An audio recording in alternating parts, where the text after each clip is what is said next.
Good morning, everyone. I'd like to welcome you all to our first masterclass for the Ilembe Chamber of Commerce. Thank you so much for all of you who have decided to join us this morning. I'd like to welcome you all. I would like to warn you that the system might try to kick you off a couple of times. Do not worry. It's probably because your network bar, if it's lower than 3, then it automatically kicks you off. But just keep on coming back. I just want to assure you that we are recording this. So you shall have a recording and presentation slides by the end of the session. Without wasting more time, thank you so much to all of you, our guests, our most important delegates, the 20 Entrepreneur of the Decade. We welcome you. Just want to remind you that after the session, you have an assessment. I'm so happy to assist you. So for now, do not worry, just enjoy the session. As soon as you're done, you log off and then you go on Aspire and you complete your assessment. If you cannot, please get in touch with me, myself and Lorenzo, and we'll definitely assist you. Not to waste too much time, we have Dr. Gloria Mbokota today, who is facilitating our first session. And Dr. Mbokota, I would just like to welcome you and to give you the space to take over the session. Anybody who has questions or who wants to comment, please feel free to use our chat box and to engage with us throughout the session. I think it will be more meaningful with your input in it.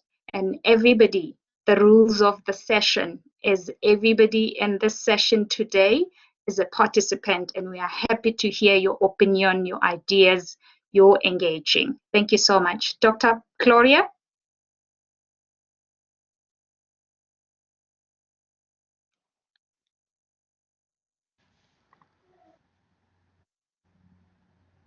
Ellie, did you just get chopped off? Did I? I'm so sorry. Must have been my network, but hopefully they managed to catch a couple of few things I said.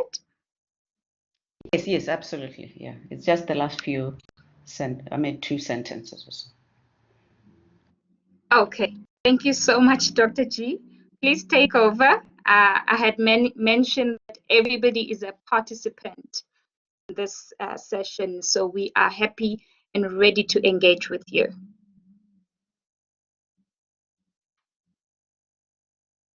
Yeah, I'm just wanting to show my face just for a little while so people can see me. And then I will take off my video just to maintain the stability of the bandwidth.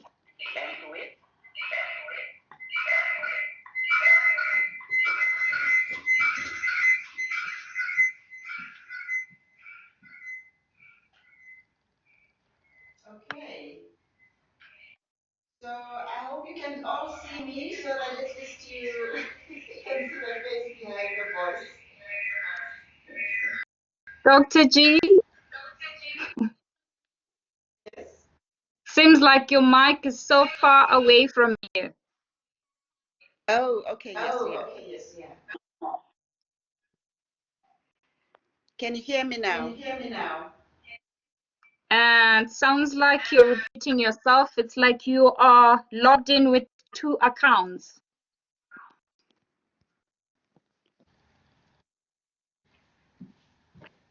Okay, let me forget about that and then we just proceed. Now we can properly hear you, and maybe you can try to just show us your face one more time. Okay. Yeah, later. Okay. Welcome to all of you, participants of the Ilembe Chamber of Commerce. Absolutely grateful to meet you virtually. Wish we could be meeting differently, but this is the so-called new normal for us. working and teaching online and engaging online, and hopefully all of us are getting used to that. So the session that I will be dealing with today is the first of the 4 masterclasses, which is the looking inside. As you see, I couldn't just help putting Musafa there, you know, look inside yourself. You are more than what you become. So today's session is really going to be looking inside, and it's been entitled Looking Inside.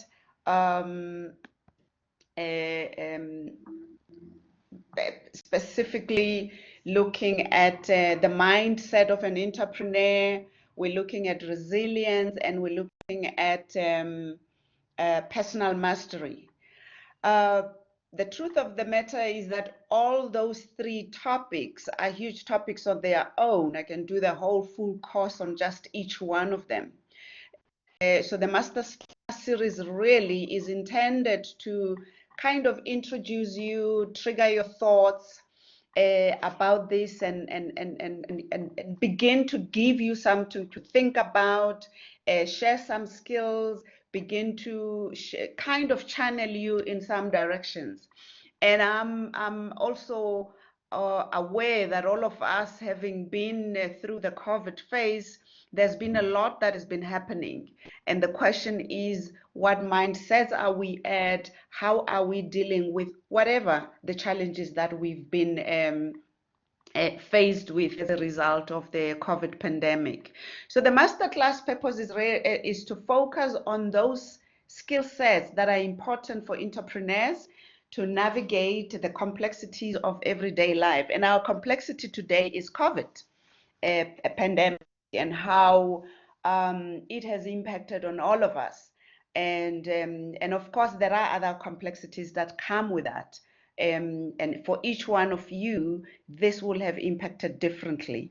And we're hoping that these sessions will enable you to successfully navigate through whatever challenges that you are going through as a result of the new normal that we are in. Okay.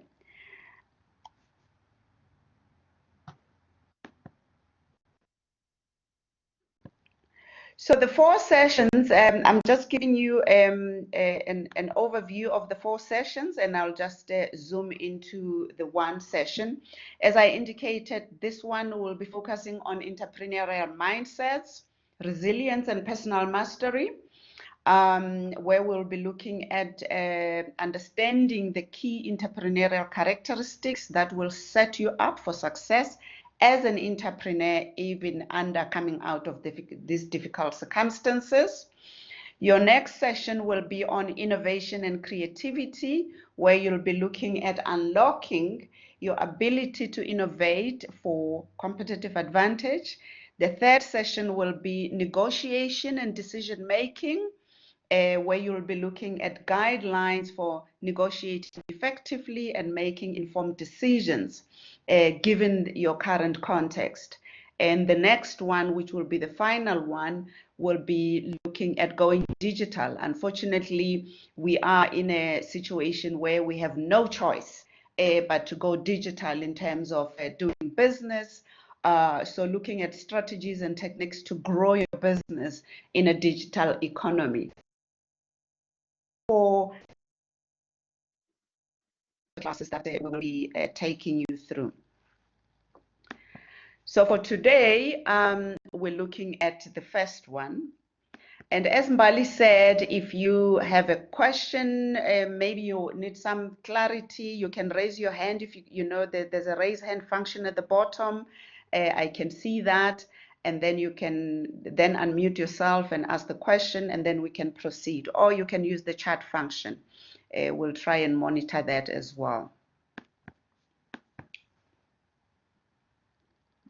Okay, so in this session, you will learn about the difference between a fixed mindset and a growth mindset.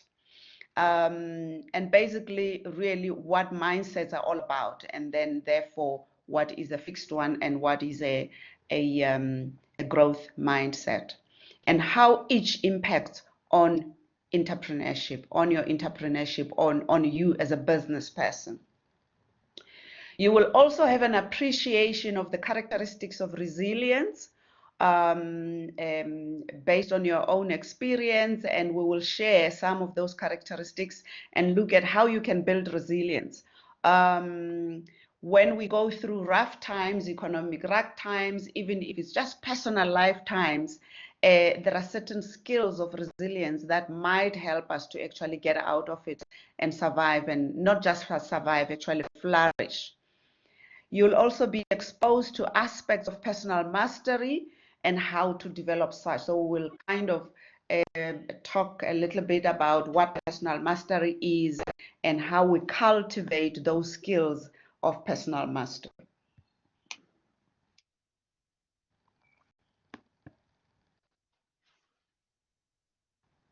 Okay, so just starting off with the nature of mindsets. What are mindsets?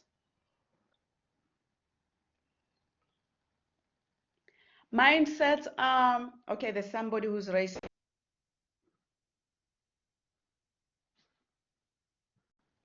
Dr. G, you want to take that question? Yes. Jennifer, please unmute Yes. yourself.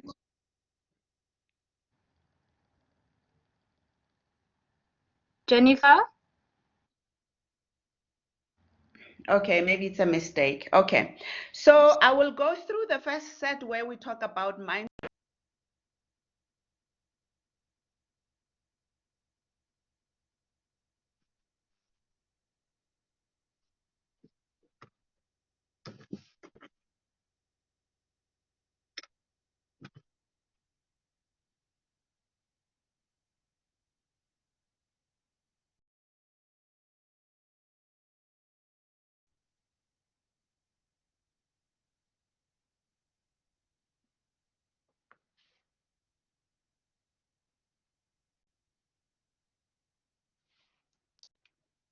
Dr. G, can you hear me?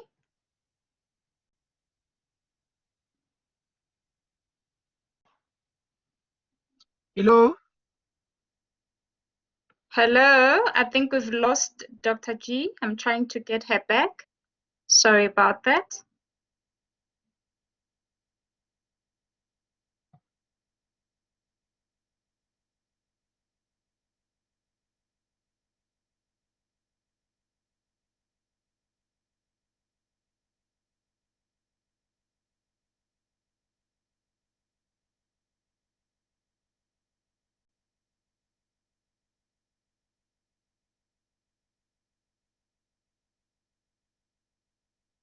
Therefore, we're going to do things in a way. Okay. So, so that's what mindsets, the frame of mind is. We sometimes call them frames of minds. In other words, we actually create borders around ourselves about how we think about certain things in life. And Dr. these, G? yes. Sorry to interrupt you. We lost you there for a second as you were starting Is the it? nature of mindsets. Yes. So I'm sorry to quickly pull you back, but unfortunately the system Yeah, keeps on. the system is playing up. Yeah. Yes. Yeah, no, I see it. Popular. Yeah, okay. So let me start off. Okay. Yeah, so it looks like everybody lost me. So I was saying mindsets. What are mindset? Mindsets are habits of minds. What do we mean by habits of minds? Habits of minds is that I have developed a habit in my mind that I believe this is the way to do things. And that has come as a result of my own experiences as an individual.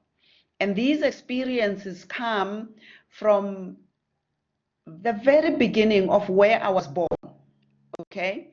The family that I was born into, how I was raised, the values that were instilled in me as a young person, the schools that I went to, the religious affiliations that I go to, the community that I grow up in. So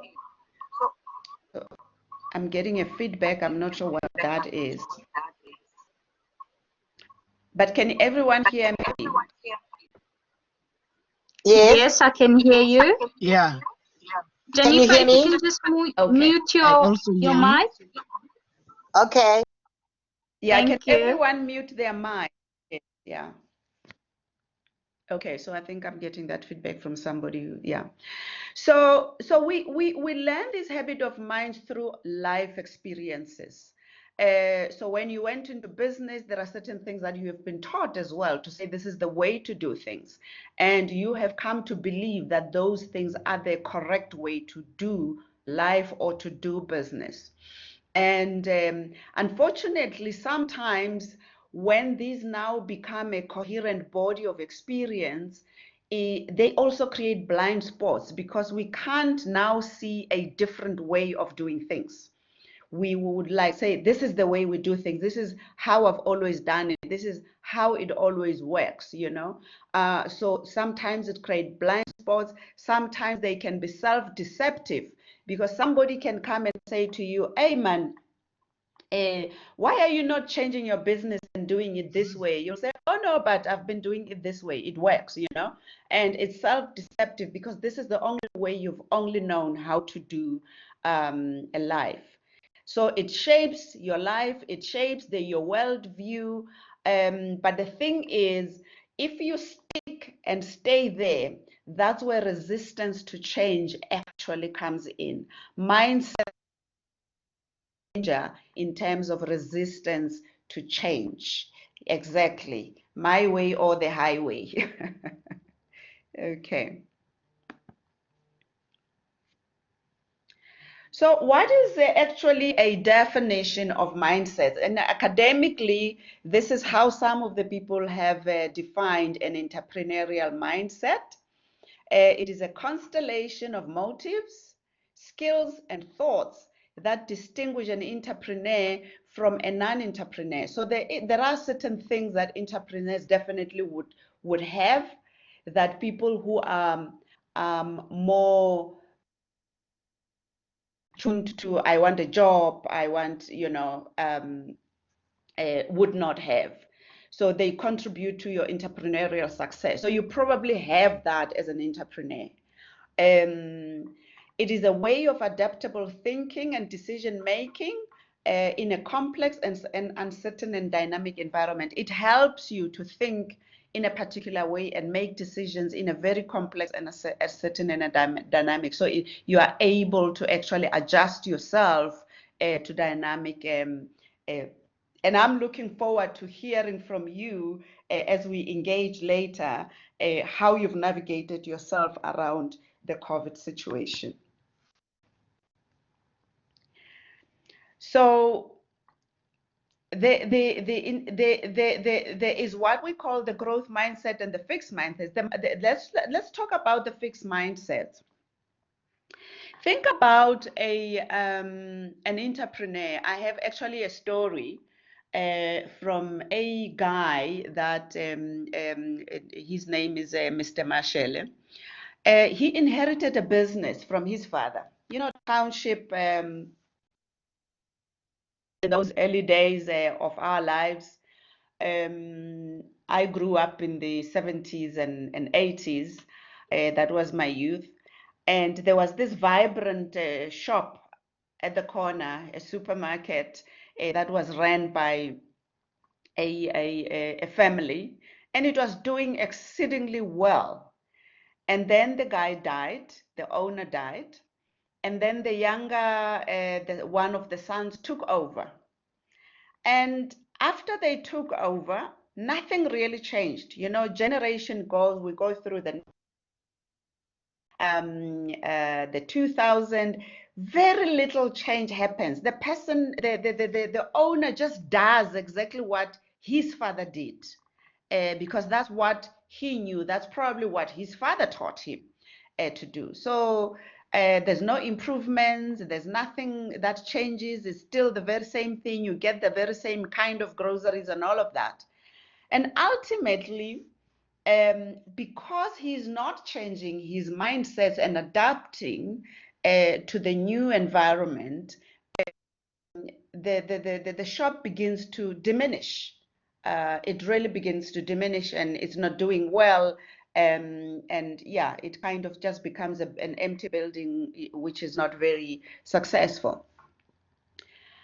On the other hand, you can have somebody who, actually, this is also a very practical story in one of the courses that I was teaching at GIBS, where a young woman, Jane, was helping her mother in a business that she started many years ago, you know. But the business was not doing well because, again, the mother was continuing to do things as she knew it, you know. And when she came to training, she was like, you know what, I'm even embarrassed to actually say this is my mother running this business. But coming to the training, it helped her to change the business, turn the business around. And then she started putting, the business was around selling, you know, things that are non-perishables, you know, anything like that you would need in the township, people would come there for it. And she was able to redesign the shop. It was still branded like a non-perishable shop, but she brought in new products. She brought in, like 21st century kind of day-to-day things that people needed. And then it began to flourish. So this is really just a mindset. So if you look at that, the fixed mindset is failure to change. Failure is the limit of my abilities, like, no, this is what my father taught me, therefore I can't do much. I'm either good at this or I'm not good at it, like I'm not even making an effort to think outside of the box. I don't change anything. I don't like being challenged. If people challenge me, it's like, oh, you know, what's in where now? What do you know? I mean, you haven't run a business. I know this is how it's been done. My potential is predetermined.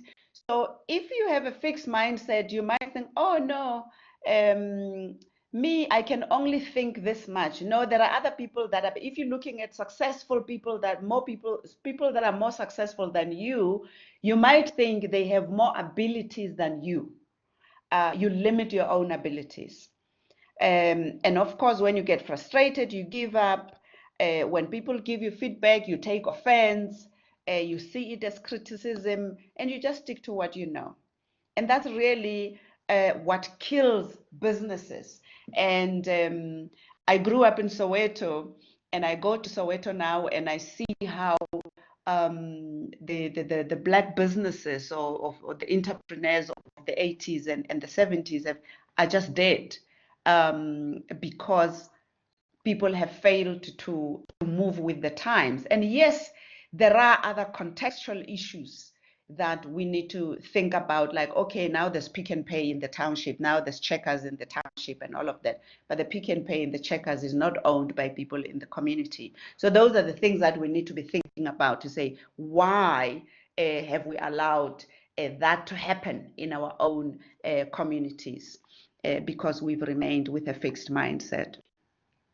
A growth mindset, on the other hand, is a mind that says failure is an opportunity to grow, because it doesn't mean you're not going to fail in business. I'm assuming that all of you as entrepreneurs, you've done some things and you failed at some things, and it's an opportunity to grow. You saw that and you took lessons out of it, and you learned. Okay, I can learn to do anything I want to do.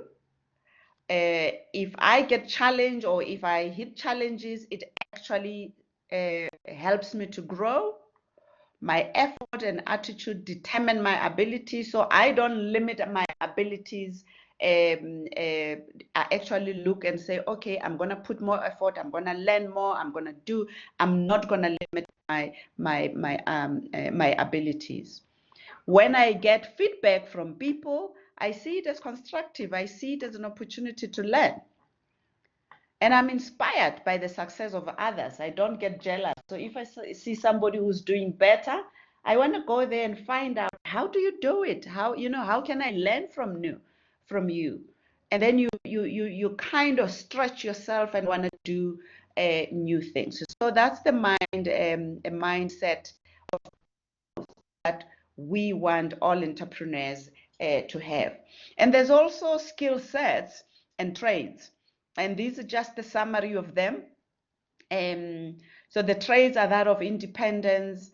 You don't conform to what is. I remember, as I say, I grew up in the township when the cell phone companies and came. Everybody had like izozo, and I mean those people who are in the town eating is airtime, you know, zozos that sell airtime, and everybody wanted that, you know, like, you know, there's no creativity. Like, I'm conforming to what everybody else is doing. So an entrepreneur does not conform, you know, to the order of the day. You refuse to conform. You do things differently. You accept risk. You take risk. You are action oriented.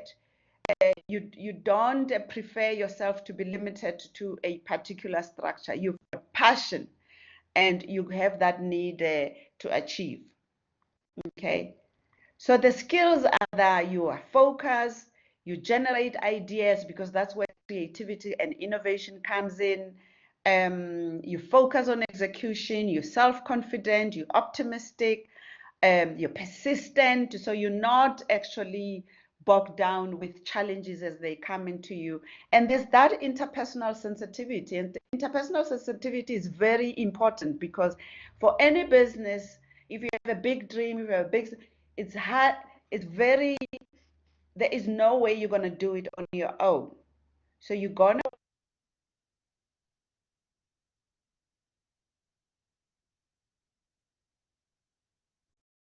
so that's one of the skills that you need. So how do you grow a mindset? You acknowledge and embrace imperfection, because you can never be perfect, and you see opportunity to see challenges as opportunities. You replace failure with learning. You stop seeking approval from other people.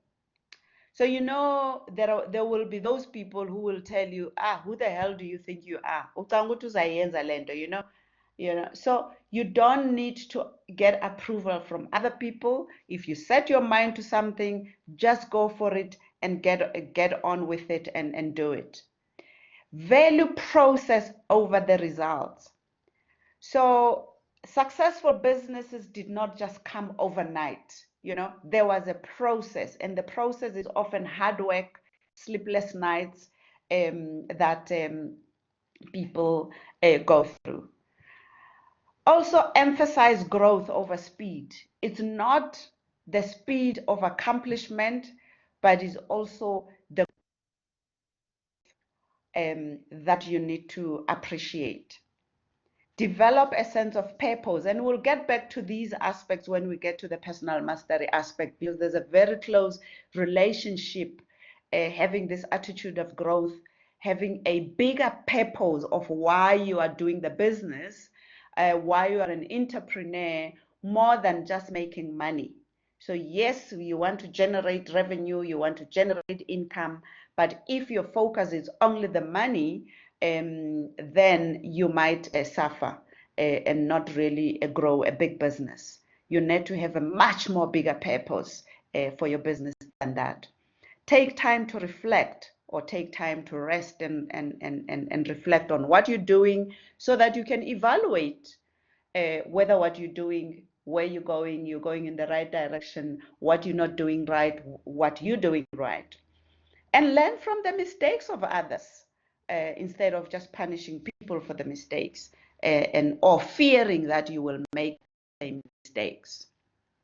Okay, so I'm going to pause and open for questions of clarity, questions of engagement before we move on to the next session. So after this class, you will go on to Aspire. There is a quiz there which will take you about. So I'm just reminding you that you will do that. But after, for now, I'm just going to stop and pause for questions. Specifically, your hand has been up. Do you want to be the first one?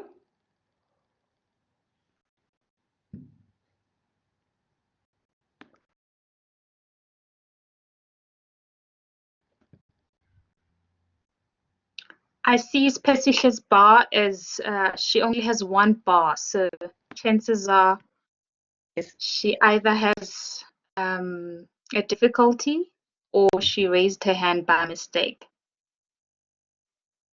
Spesisha, if you don't mind, you can also type your question. Yes, you can type your questions on the chat. And on that note, Dr. G, whilst you're taking questions, just want to also welcome everybody who's just joined us shortly. Welcome. The session is going on, and welcome to my entrepreneurs. The 20 entrepreneur of the decade. I hope you are in and you are listening and you're taking notes.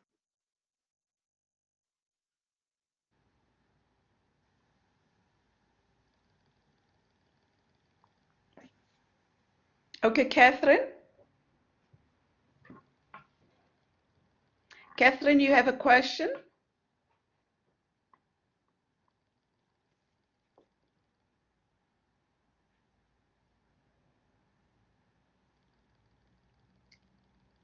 Catherine, can you hear me? I see your hand up. Oh, was a mistake. Okay. Oh, you guys don't want questions. Oh, yeah, you don't have to have a question, by the way. It can be a comment, your reflection on or your thoughts on what we just have. May I? Yes, Fortune, yes. Fortune, yes, you can speak. Okay. Thank you very much, Dr. Gloria, and good morning to everybody. I'd like to find out, Doctor, do you think there's maybe a step or a checklist or maybe a time frame, some sort of scale to measure the progress of, you get someone who has that passion and fire for entrepreneurship, then you get someone who is slowly molded and kind of shaped towards entrepreneurship. In your opinion, is there maybe a set formula to try and influence one to become a bit more entrepreneurial and to be a bit more active in that space? And maybe is there maybe a measuring stick that we can use? Yeah, I think that I'll leave my question at that.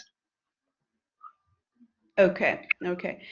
Thank you, Fortune, for that question. A very important question indeed. So the question of whether there's a formula or a recipe or measuring stick, it's a very interesting one. But what we know now about entrepreneurship, I mean, in the past decades, there used to be a notion that entrepreneurs are born, and there was also this concept that there's only 10% of the people that can really be entrepreneurs. Whilst we're not disputing that there are other people that have just that tendency to be entrepreneurial, it has been proven through research that we can learn to be entrepreneurs. So entrepreneurship can be taught, can be learned, and one can learn to have that mindset. So how do we do that? It's through the learning processes. So those early entrepreneurs who just hustled on their own, maybe they just had the trades innately, but now we have courses in university where literally entrepreneurship can be taught. Yes, there are a set of skills that, in fact, one of our colleagues at GIBS actually did research on the entrepreneurial skills and competencies that are required at different phases of entrepreneurship. So what we find is that there are different sets of skills and competencies that are required at different phases of entrepreneurship. So when you are starting your journey as an entrepreneur. You might need that energy, that zeal, that the ability to go talk to people, market, whatever. People have different skills. But as the business grows to a level, because one of the things we've realized is that, and we've been working with at EDA with that the business starts and then it stops somewhere and then it just stagnates, you know, because people just get into the routine of doing things. The lessons we have learned out of that, and the research says the reason why it then stagnates is because then people stop upskilling themselves to go to the next level of the enterprise. So if you're now beginning to grow the business, you're beginning to employ other people, guess what you're going to need? You're going to need personal relational skills to engage with people, to manage people, to inspire people, and which is not necessarily automatic. You may not necessarily have had it at the beginning. So it's the ability to recognize what kind of skill do you need at every given phase. Is the ability to recognize where is my business right now, and therefore what kind of skills do I need. So it's not a one size fits all. Yeah, great. Does that answer your question, Fortune? I've seen Yes, a yes, it couple does. of hands as well. Yeah.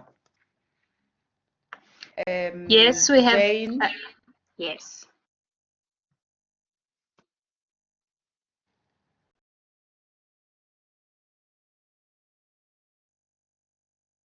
Jane, you can just unmute yourself. Okay, Jane, is that take also?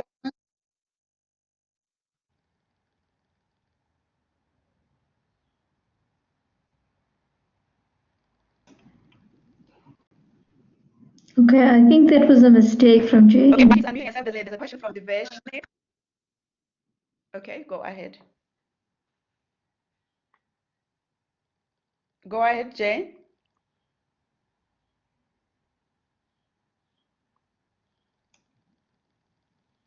I think that was a mistake from Okay, Jane. I'm not, so. yeah. So, all right, okay.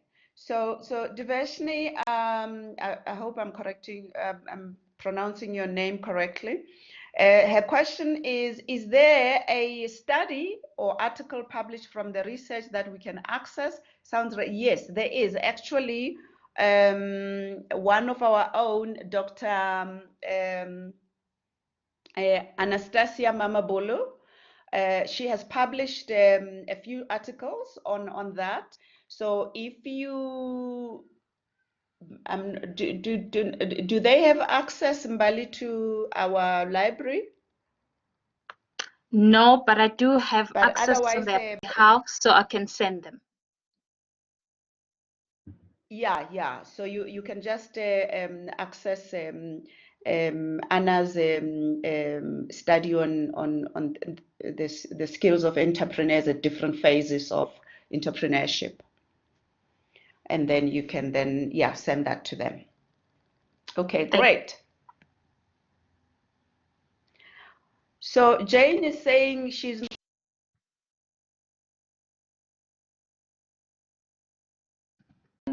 on that side up here.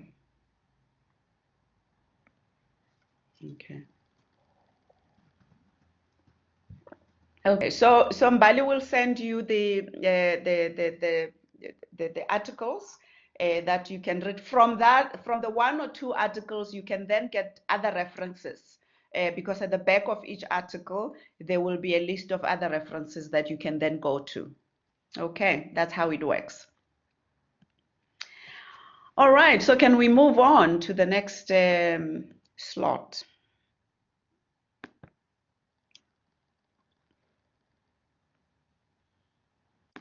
Okay. So this next piece is now going to focus on resilience. as an entrepreneur. So we have all been impacted by COVID, the COVID pandemic, in different ways. I know some of you are in the tourism industry, or somewhere in the value chain of the tourism industry. And we know how the tourism industry has been hit in the last 6 months.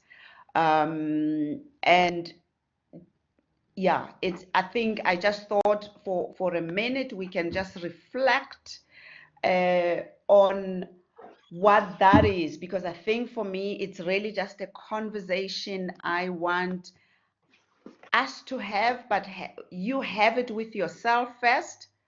Okay, this thing is just jumping. There's somebody saying they're not seeing anything.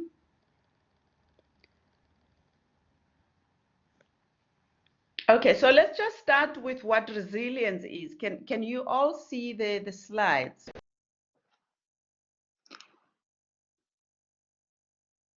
Yes, I can from my side. So I'm just going to ask them to quickly log out and log in again and see if there's a difference, Dr. G. But in the meantime, you can continue because we are recording.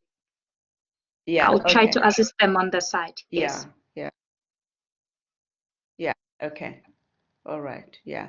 So you will be logged in as a guest. I see somebody saying, does it matter?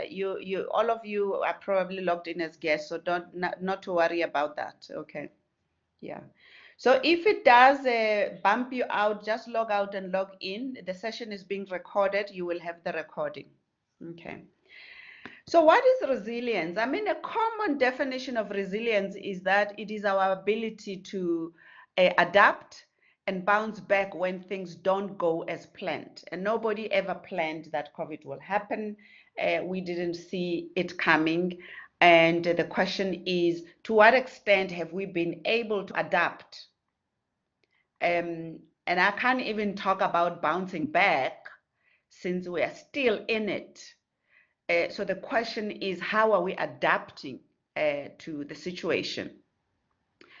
I just like this quotation as well. It says, resilience is the capacity of a system or enterprise or a person to maintain its core, or to maintain your core purpose and integrity in the face of dramatically changed circumstances. So how resilient are we? How are we dealing with this? And as I was thinking about this topic, I was like, it's not gonna help us going into theory about this one, because we're really right in it. So maybe we just need to take a moment with yourself and just think through. And I'm gonna give you like a few minutes to just think through these questions for yourself. How has the COVID pandemic impacted on you and your business? And I'm specifically putting both you and your business, because there's a business which could be, I had to shut down, I didn't, but how did then that impact you as an individual, as a human being?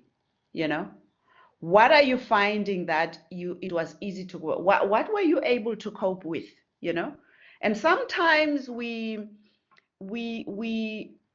downplay our strengths in terms of how we are able to cope with certain things, and it's important that we recognize that in the last 6 months, what have I been able to do well? What have I been able to cope well with?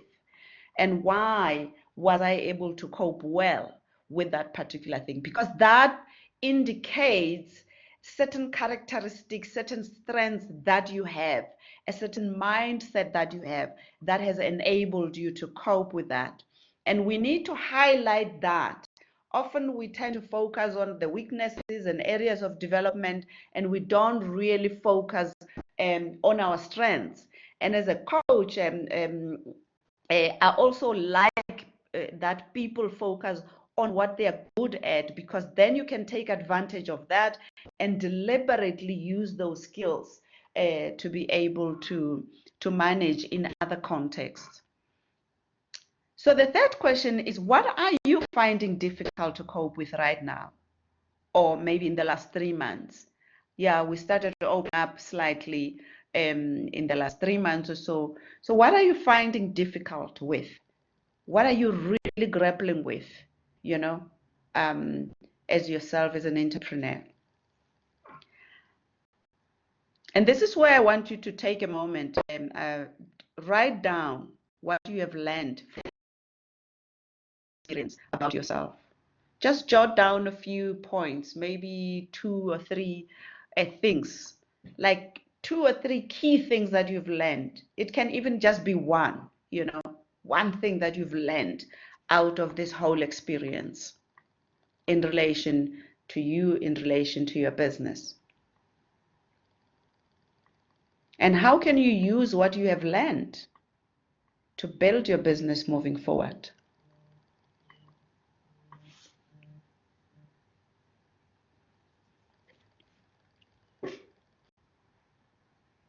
So I'm going to give you 2 minutes to just have. I'm going to ask 3 brave people to share just the learnings. This is what I've learned. You don't have to go into details about your story, but just to say, this is the one thing that I have learned out of this experience, and this is how I will use it moving forward in building my business moving forward. So so I'm going to ask those 3 brave people to raise their hand, and then I will recognize you, and then we'll take the sharing, and then I will then we'll share some of the characteristics. Amanda, yay! We've got Amanda. Can I have the second hand? Just that I know who I'm calling after that. Oh, this, let's see.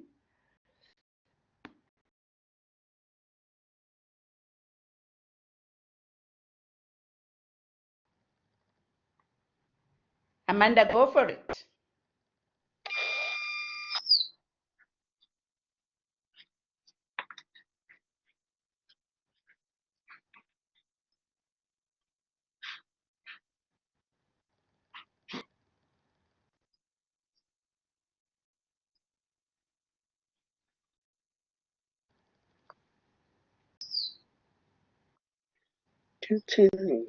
Amanda?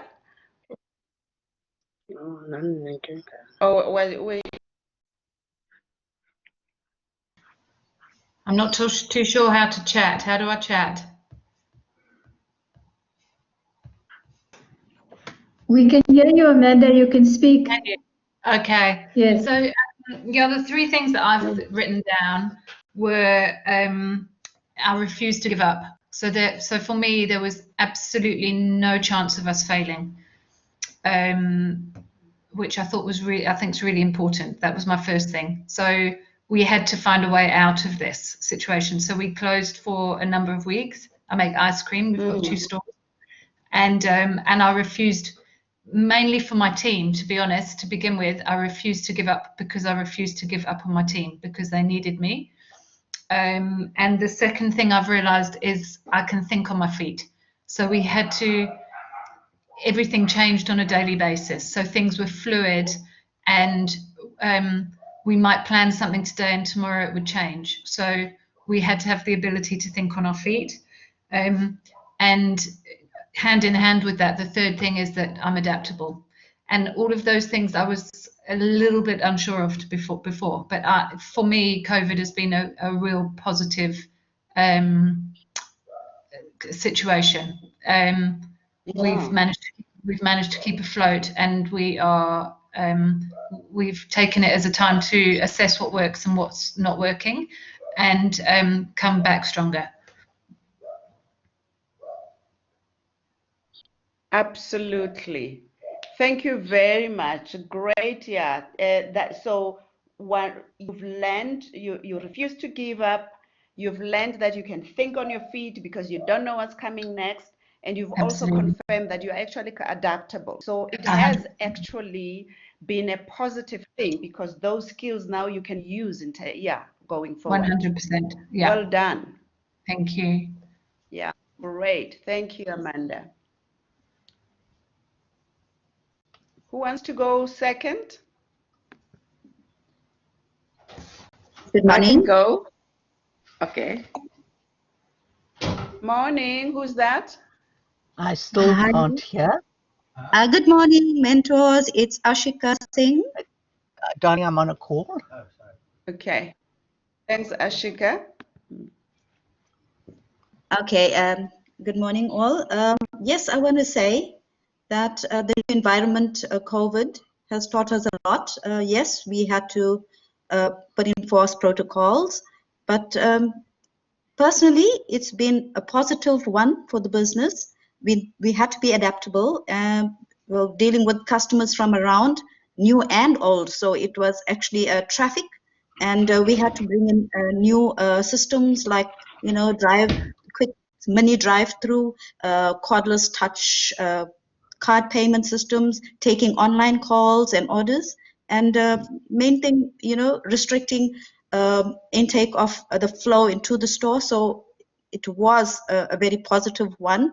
Well, we hope it keeps more of the newer customers with us for a longer time. But we've had to start dealing with this, and I think if you stick to protocols, you can handle it. And it was a lovely experience just to see and to meet newer people. So great for the business. Thank you. Oh, great. Awesome. Awesome. Adaptability is the key word. And there's positivity coming out of this. Well, you gained new customers. Wow. Awesome. Venetia, you next. Hi, thanks so much for the opportunity. Yeah, mine is also adaptability in that I had to shift gears. I have a product business and a service business, and I had to upskill my services side so I can offer more to customers, especially when they were hard hit because of COVID. So may not be able to afford a certain service, but I offer different categories, and that helped me to expand nationally. As well as reaching more customers during COVID. So it has been positive for my business growth. A big skill that I did learn from this experience was managing my cash flow weekly. So being able to see where my business was going financially and to put things in place before danger was on the horizon. And then the third thing was actually being present in every single aspect. Because of the time at home, being present with my family, with my husband, with my kid, with my pets, and valuing the time we have because life is so short. So even with my team at work, ensuring that they were taken care of and just valuing the human connection. Awesome. Awesome. So adaptability is the theme. In your case, you managed to expand. Did you say you had you got international customers? I didn't quite hear that. I did. I do have a few international customers. Yes, but more national than international. But yes, I have moved international because I can offer online services. Online, yes, online services. Yeah. Okay. Yeah. Great. And the other one about managing cash flow weekly, like some things that we take for granted. Now it like, wow, you really need to be on top of what's going on in your business almost on a weekly basis, on a daily basis. Yeah, especially the numbers. Okay. And the last one, that just being present. Yeah. Yeah. Great. Okay. I thought I saw another hand. I think it's me, Indrani. Hi. Was it Indrani Govender? Yes, go ahead. Yes. Greetings to one and all of you all. It's great being here on the platform. Well, what I have learned is that I had the strength in me to have the ability to change and to learn, go more onto the go more digital with my business. I also changed my mindset and went back to basic. I then right-sized my business and not downsized it. So it was very, very positive for me as well, because during this COVID lockdown, I spent time in training, both for my staff and myself. And it turned out to be very positive, where I also landed new clients during this COVID lockdown. And definitely, I've looked back into my business and I started doing things that I've never done before. So I definitely right-sized it and not downsized it. And when I went back, I even moved my offices. And I even moved my offices, saving like 8,500 Rand rent. I went to smaller places during this lockdown. So a lot of change took place. Yeah, thank you. So we can survive out there, all of us. Wow. Absolutely. Isn't it amazing that COVID has basically thrown us off the cliff, and suddenly we are very creative, we're coming up with, we adjust, and we're really just going and seeing the opportunities out there. This is awesome. And one of the things that I like about you talk about the spare time that you had, you actually used it for training, for developing yourself, for developing your staff. Yes. So it was not like I'm sitting here, I'm not doing anything. So there's a window of opportunity here. Let me use this opportunity to actually grow myself, develop my staff. Awesome, really great, excellent news from all of you. Yeah. Okay. Is there anyone else that wants to say something before I move on? Joyce, I see. Hi. Is it Tutuzile? Do you want to say something? It's Mbali. Hi, can you guys hear me? Yes, I hear you. Yes. Yes, I can hear you. I think for me, COVID sort of helped me to go back to basics. Initially, when I first started my business, it had a very rigorous online presence, and I would share recipes and just post a lot of content on my page because we're in the food industry. And I found that with COVID, it gave me time to really just go back to basics and share more recipes, which resulted in certain brands wanting to associate themselves with me as well. So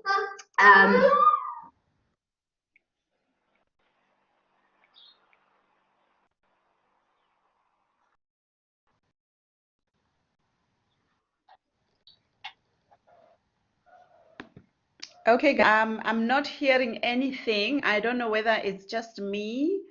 I think it might have been the noise that Mbali got cut off, but if we can also give a chance to Joyce in the meantime, whilst I'm helping Mbali to come back. Joyce? Hello, Dr. Ngolo. Hi. Yes, go ahead, Joyce. Yes, I've got something to say. Thanks for the opportunity. I've learned something during this COVID time in my business. Firstly, we learn how to comply with the situation. It was very hard in the beginning because customers, they were so angry, not understanding what is going on, because we have to change our business hours and limit the people to enter the shop. But when the time goes on, then we come to where the customer understand the situation and our staff to manage to handle them in a good ways. Then another thing we've been doing it, we decided, because it was changing monthly, there's level 4, level 3, things keep on changing. Then we decided to have a meetings every Mondays to look back on the previous week. Then how was what we achieved, what was our challenges, then start sorting those things since then we see everything going smooth. Thank you. Great, awesome. So there was the compliance issue, and I think the issue of now how you're dealing with your clients who are now angry, not understanding. So there's another skill there, you know, how you're managing your customers and how they're not understanding what's going on. But the other one, the one that you just said here, like you kind of put in a system where every week you do a reflection. Yes. Challenges did we have, and how should we be going on this? And again, this is the system that you shouldn't stop. You should continue to do that, because if you do that weekly, yeah, absolutely. Awesome. Thank you, Joyce. Thank you. Is Mbali back? No. Okay. Okay, Ashika, you wanna say something? Hi. You will ask. Okay, so yeah, I'm gonna give you comments and then we move. Hello. Hi, yes, I'm back. Mbali's back. Yes, can you hear me? Yes. Yes, so I was saying that for me, COVID also did come in on a positive note. Because of our online presence, we had the Lamb and Mutton South Africa company approach us in order for us to develop recipes for them throughout the month of August and share more work online, which they paid us to do. So that was a niche that I think I've never really explored in terms of business, just maybe having an online presence and not necessarily doing events per se or a physical interaction with people in terms of food. And, people are quite interested in terms of learning how to cook. So I think moving forward, we would keep that momentum in terms of online classes and sessions and recipe developments, and just maybe sharing that content of work in order to keep us afloat in business as well moving forward. Yeah.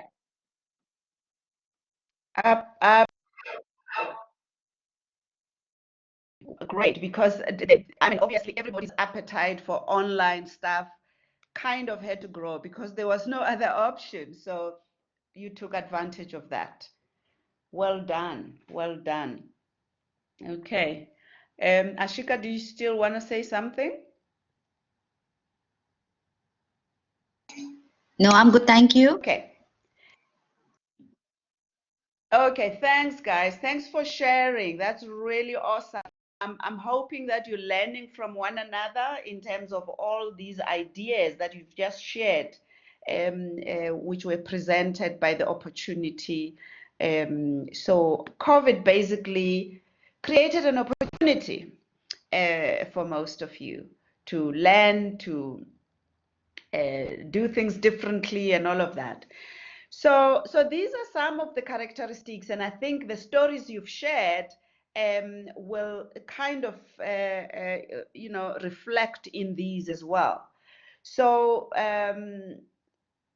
challenge is one of them. Resilient people view difficulty as a challenge. So you saw it as a challenge, and I'm going to grab it with my two hands and move with it, not shy away of it. Let me try something different.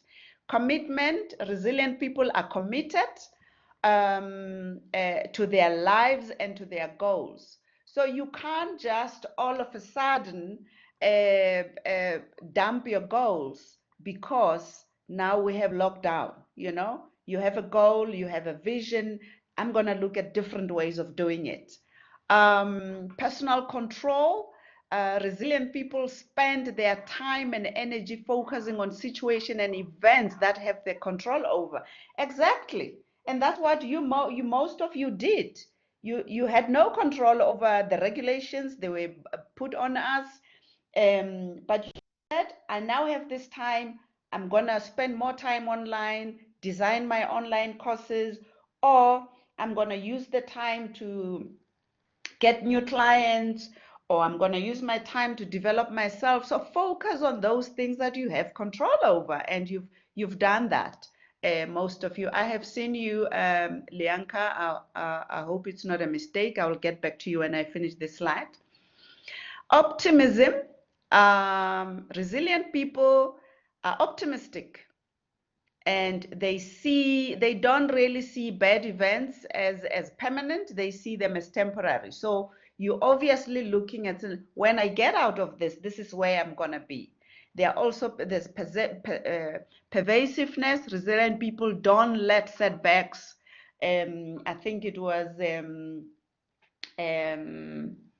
somebody right at the beginning saying, I refused to give up. I said, I'm not going to give up. I'm just going to move on with this thing. So that's what you've actually shown, kind of demonstrated a number of the resilience characteristics as you. Okay, let me just go back here.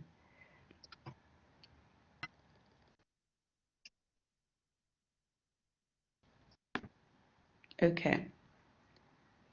So resilient people don't personalize stuff. Resilient people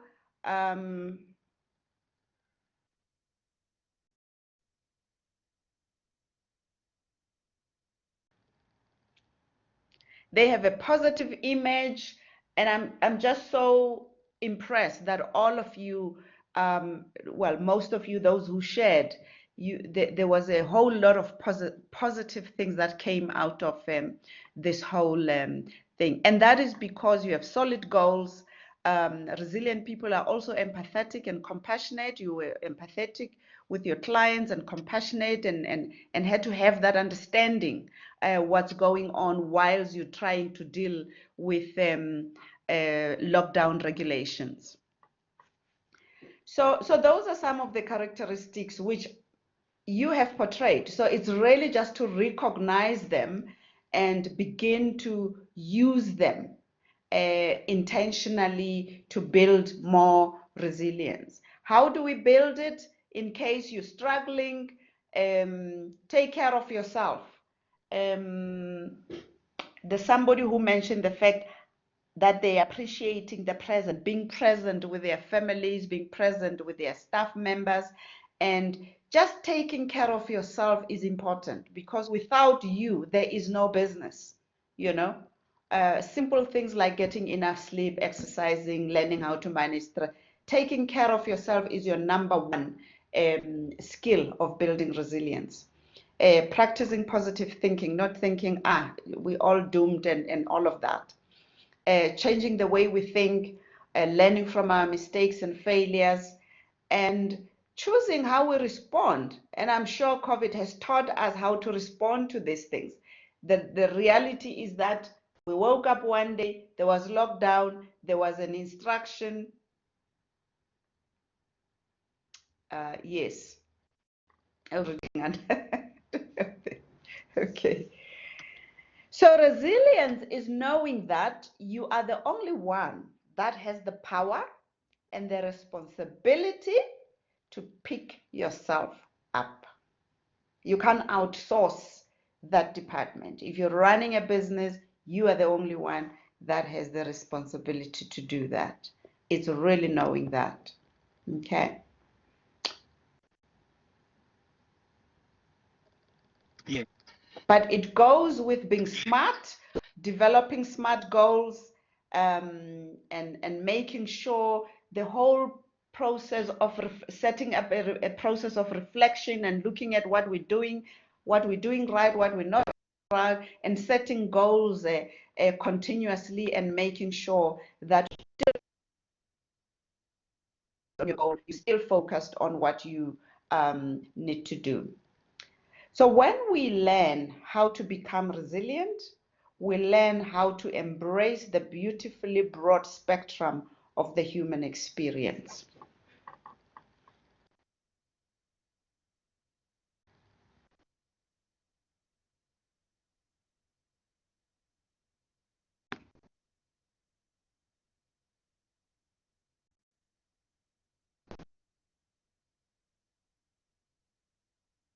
There was, is it Dr. G. We were losing you there for a minute.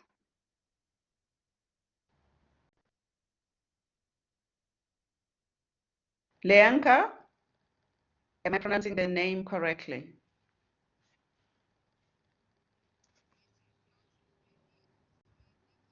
Oh, he says you can't pour from an empty cup. Absolutely, that's Leanka. Fill up, yes, you cannot pour from and so you need to take care of yourself, and then you are able to engage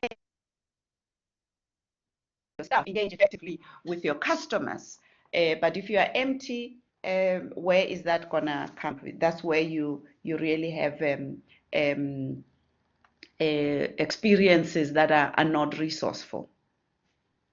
Okay. I don't know whether you still want to say anything. Any other questions or comments before we move on to our next slot?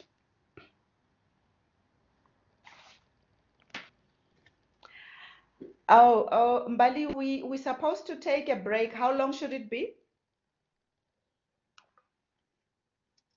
Dr. G? Yes, how long should our break be? Should we take a 10 minutes, a comfort break? Or 15 minutes? How long should it be? We can just tell from the chats if anybody is comfortable to proceed or they want to just stretch a bit for a good 5 minutes. But I also had a question, Dr. G, before maybe whilst we're seeing the feedback on the side. I think my question I wanted to ask, and I'm opening it up to the participants as well, that what is it that has kept them resilient over this pandemic or over the changes that we've been having recently? I'd like to just draw in a few lessons from other people, because I know what has kept me resilient, but I just want to know from the ground what has kept them. Yeah, so there's if a I can question, and then anyone can respond, and then we will then take a 5-10 minutes stretch break. Venusia? Hi, thanks. Just in response to the resilience comment, I think for me it is the fact that I grew this business out of nothing. It's basically it's like giving birth to something. It was nothing before. It was a thought in my head, and it became a business where it's providing for other people, providing for my family, and there was just no option to give up. How can I just let it die? So I had to find another way to make things work. Yeah, that was just me. Absolutely. Yeah. Great. Thanks for sharing.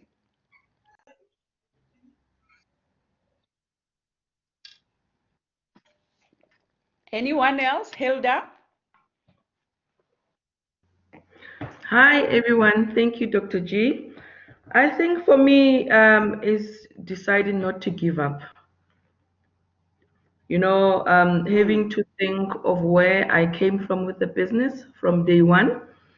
And then I just thought this one event cannot, let me stop or end everything that I've started with all my strength from the beginning. And I've decided also to see this bad events as temporary. I was saying to myself, this is going to pass. It's not going to be forever. Having to look where I came from, this is not the very first challenge that I've been through in the business. And then I saw this also as temporary, like the previous ones. And then, and then I spent time on myself and energy to control the things, not to let the things control myself. I think that is how I've been through this experience. Great, thank you. The never give up spirit. Yeah. Yes. If you've worked so hard, why give up now? Yeah, absolutely. So it is, great. Hence, I like the song. I just don't believe that God will bring me this far and leave me. Mm-hmm. Yes, So much. Hilda. Yes. Absolutely. Yes, thank you Yes. so much. Yeah, yeah. Great. Awesome. Any more reflections on that? What has kept you? What has sustained you? What made you come up, get you to be adaptable, to figure new ways of doing things, to refuse to, but what are those things that kept you going?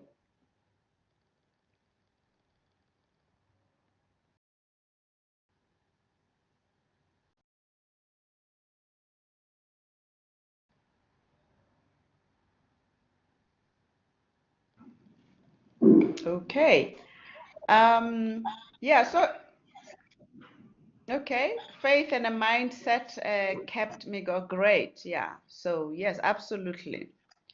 So think to yourself, what are those things? Because again, I'm saying recognize those areas of your strength that has got you to be this far.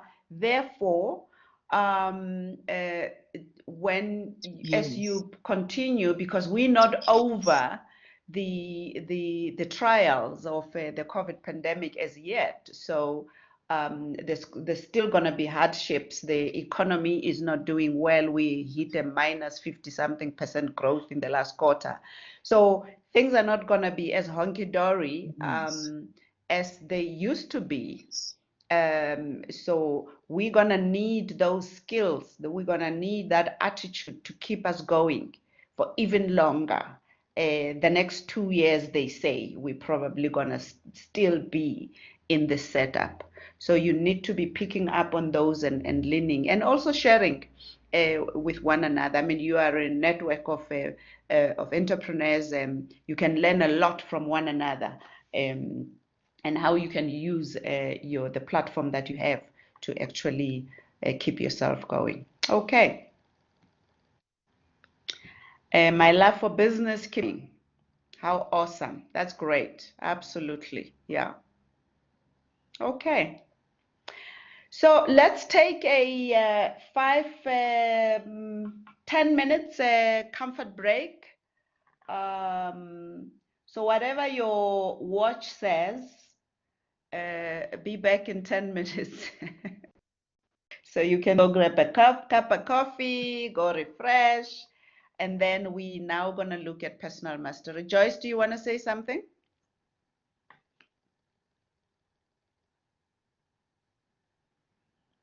Yeah. Okay. No. Okay. So 10 minutes break, and then we will be back in.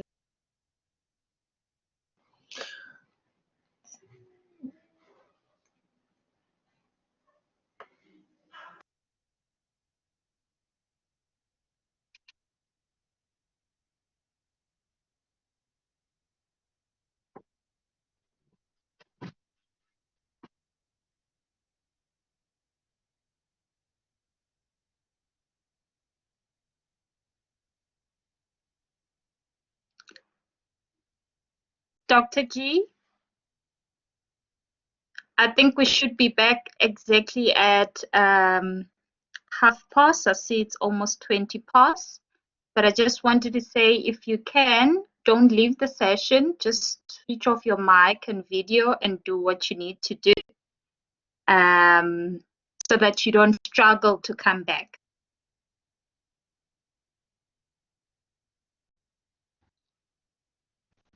Yeah, so they don't struggle to log in. Yeah, back. Yeah.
Okay, are we all back?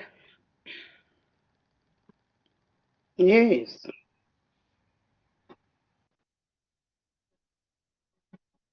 Yes, it looks like we are all here. I think we are, Dr. G. I just wanted to note that I saw 3 hands before we left. Yeah. So maybe if you give them an opportunity before we proceed. Okay.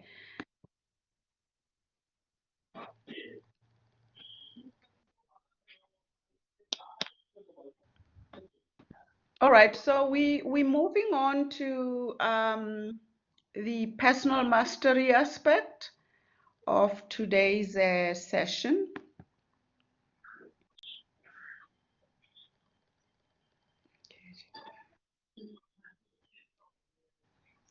Amanda, your hand keeps going up, so I'm not sure whether it is just a touch thing on your screen or Dr. G, I had think it was I had something those to add 3 hands. to what we were discussing. Yeah. I had something to add to what we were discussing before the break, but it's fine if we're moving on. Oh, okay. Okay. Okay, great. Yeah, welcome back. So we're going to look at personal mastery. I think earlier on there was a question about the measurements of an entrepreneurial mindset and skills and all of that. And one of the things I mentioned was that we know now, which research has shown, that personal growth and personal mastery is crucial for entrepreneur development and for business growth. We also know that businesses that get stagnated sometimes or most of the time is because the entrepreneur himself or herself has stopped growing. So there is a need to have a balance between business growth and personal growth and development. And thus we talk about personal mastery in entrepreneurship, because this is what enables you to grow your business, to grow the skills of, I mean, we just spoke about resilience as one of the key skills that you require as an entrepreneur. So we're going to now look at what personal mastery is all about, and what are the components of that, and how do you as an entrepreneur master yourself. So when we do that, we start by just understanding what mastery is, because we're talking about personal mastery. But what is mastery? What is mastery? Mastery is defined as being excellent at something. And this graph or image that I've just put up now gives you a kind of an indication of what it takes to master something. So if you think about somebody who's learning how to, or somebody who's interested in learning a piano, for example, they could be competent in playing the piano. And there's also incompetent, unconsciously incompetent is like they don't know what they don't know about the piano, they're incompetent, they're novice, so they don't know. So, but as they begin to play the piano, they realize that, oh my goodness, there is so much to learn. You know, I have to learn the keys. I have to know, you know, there's an A, B, C, D, or whatever the keys that are there. I have to know how to make a combination to produce a sound. So they are beginning to be consciously incompetent. So they are beginning to know that, you know what, I don't know this thing, but at least now they know. Okay. And then as they continue to practice, they get to learn some skills of how to play the piano. They may still make errors here and there, but they're consciously competent. They know that if I touch this white button, this is the sound it will produce. If I touch this one, this is the sound it will produce. So they're consciously competent. So they will keep their eyes there. But with years of practice, they become an expert. Yeah? They become an expert in playing the piano. They may not even look at the keys anymore. They can play it with their eyes closed. So that's what we call unconsciously competent. So I know what I'm doing. I'm an expert at this. Literally, I can just walk in and do this thing. But here's a catch. Often we get into that state of where we master something. So mastery, we can master anything. So we master driving because we now know unconsciously you go into your car. You don't have to think where the gears are. You don't have to think where the accelerator is. You just do. Your body kind of knows it.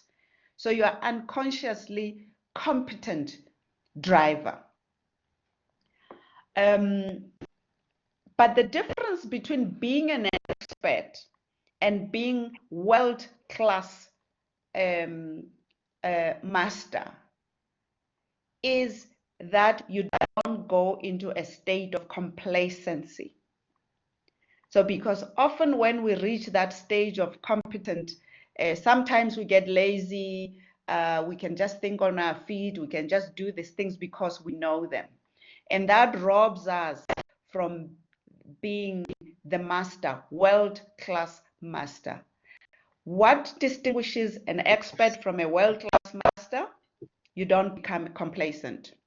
You continue to grow. You continue to innovate. You continue to look at different ways of doing things.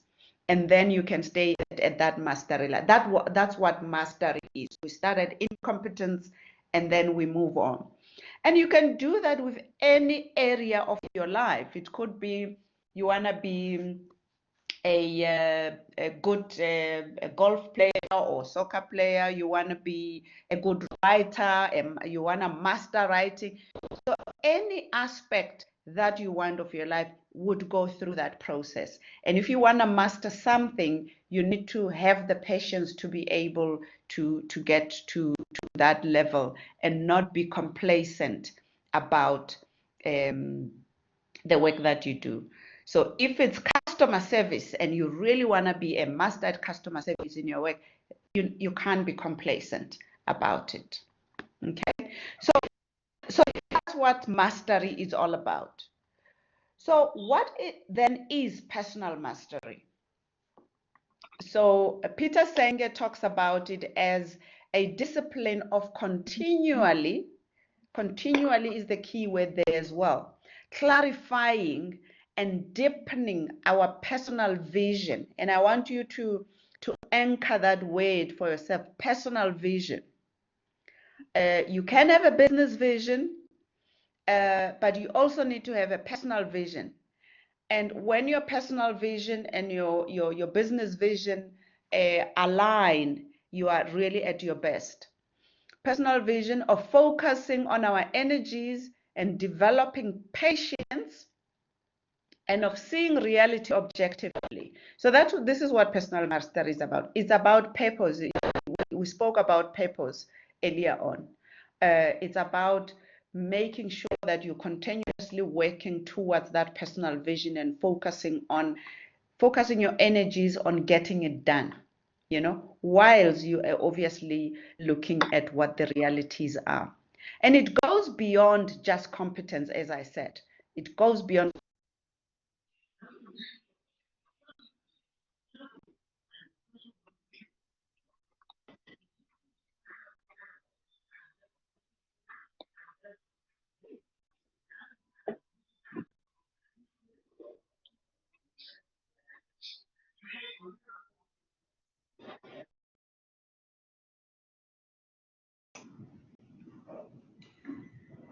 Hello, Gloria. Yes, can you still hear me?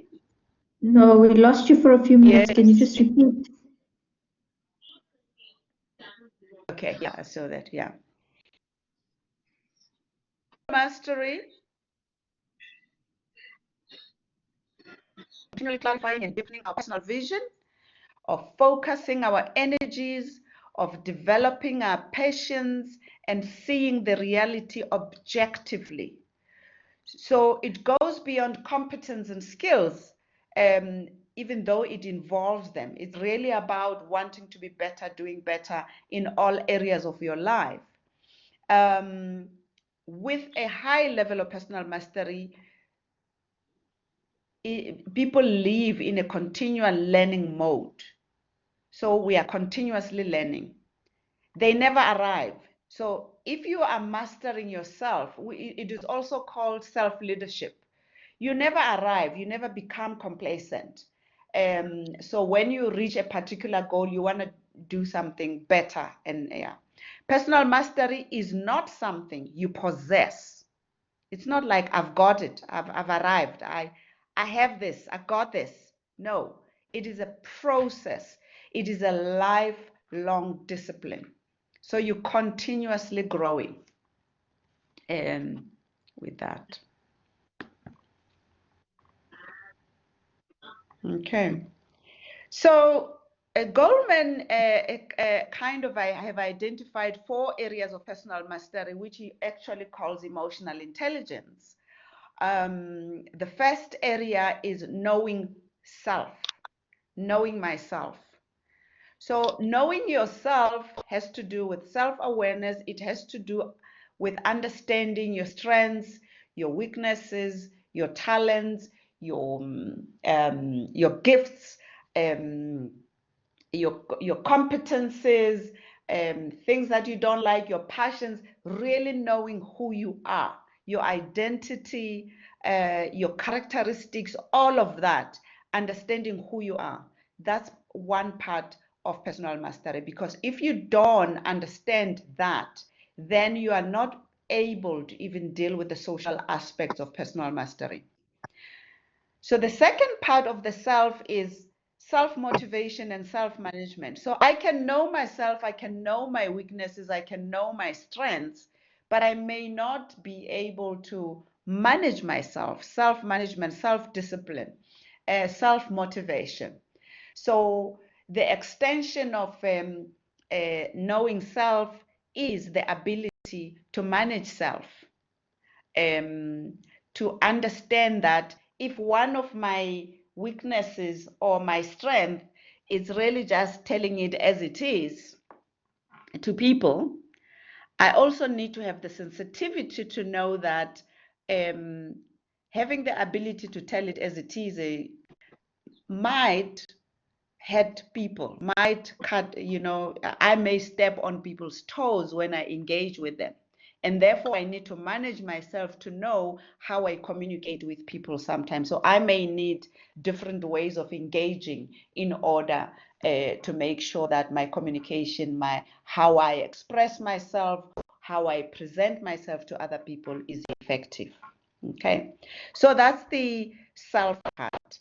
And the second component is the social part, how I relate to other people. Social awareness. Social awareness is being aware of what's going on with other people. If you're running a business, you have people that work, it could be your business partners, it could be your employees, it could be your customers.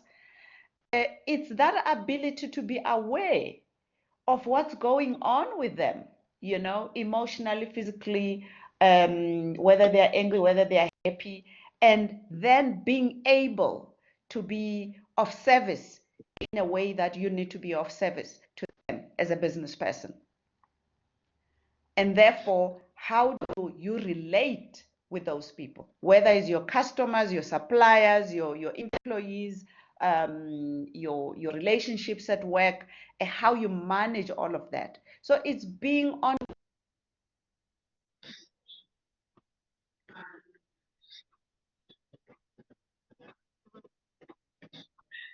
others, relate with others, and engage with others in the most effective way that that will yield desirable results for me and my business. So personal mastery is about what are you occupying yourself on a day-to-day business, on the day-to-day of your life, you know?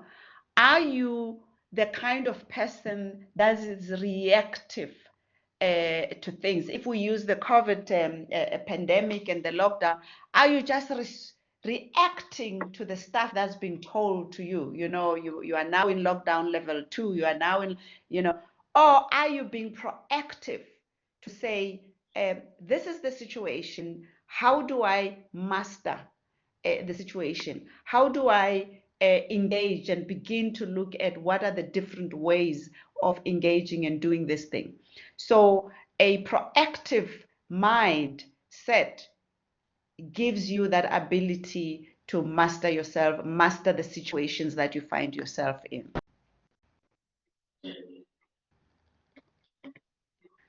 So that you're not managing in a stress, a kind of relationship. Basically looking on, you are long-term thinking, you are meaning-driven, and I will explain this concept. You are vision-based, you're inner-directed. So if you are reactive to situation, you become very stressed.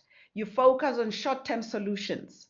You are more directive, you are more reactive, and you're really not focusing on what is important. You lose the vision part, you lose the long-term purpose part of why you're doing what you're doing.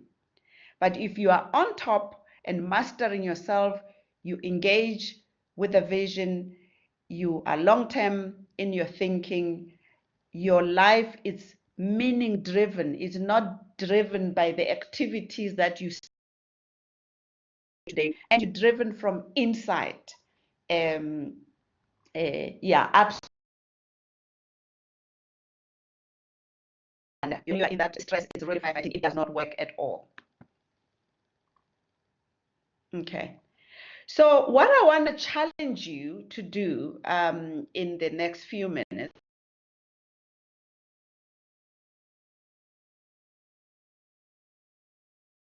maybe some of you have never had an opportunity to craft a personal vision, because this is what you hang your personal mastery on. So what is your personal vision? You know, so what is a personal vision? It's like your long-term intention about yourself. And long-term could be 5, 10, 15, 20 years. I mean, you can future pace however you want to, you know. There's no limit to how far you can future pace. So it's up to you. So I just want you to take a moment. I'm going to give you about 2 minutes or 3 minutes to actually just think through this. One. And if you have one, what is it?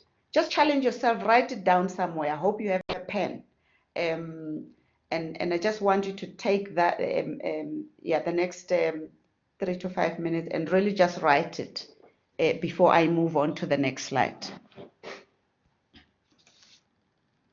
Gloria, can you just answer a question from Lianka? Is it different from the business vision or is it integrated?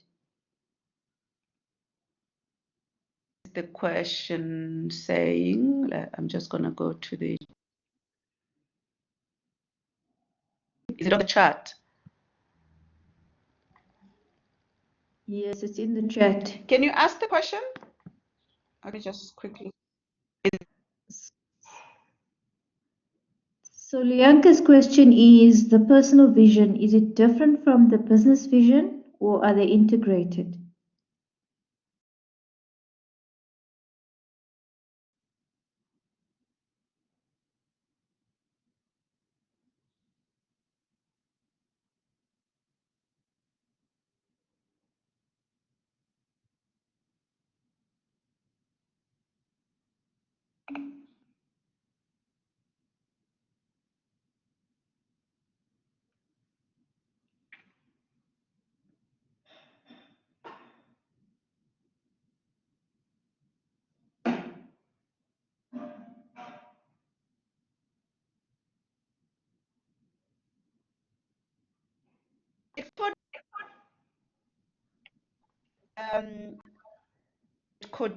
It could be different, it could be integrated. So it really depends, because my experience of dealing with this is that sometimes people go on a business and they run the business for a particular reason.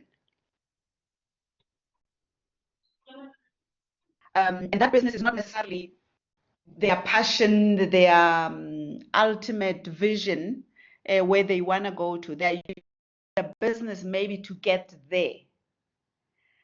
But in some cases, the business vision is very much integrated into the personal.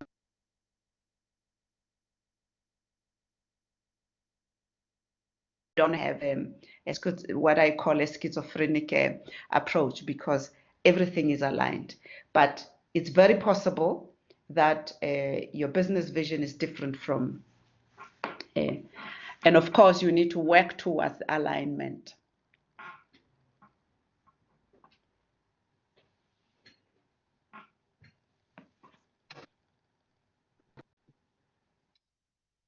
We good?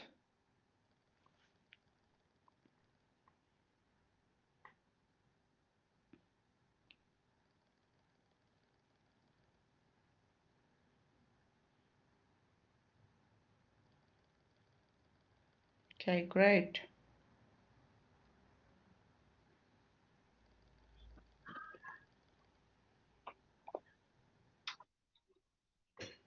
Well done, Lianka. Great, awesome. So I love it when the personal vision and the business vision align. It's really magic. Yeah.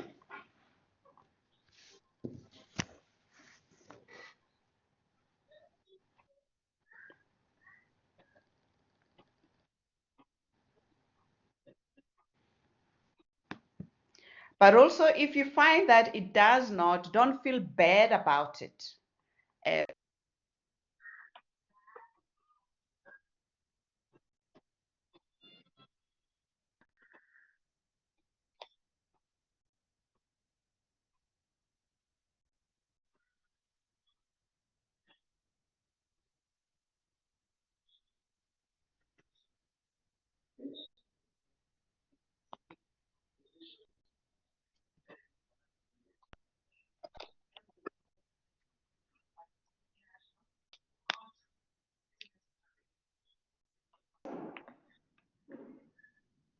Gloria, I'm not sure if you're speaking, but we don't hear you.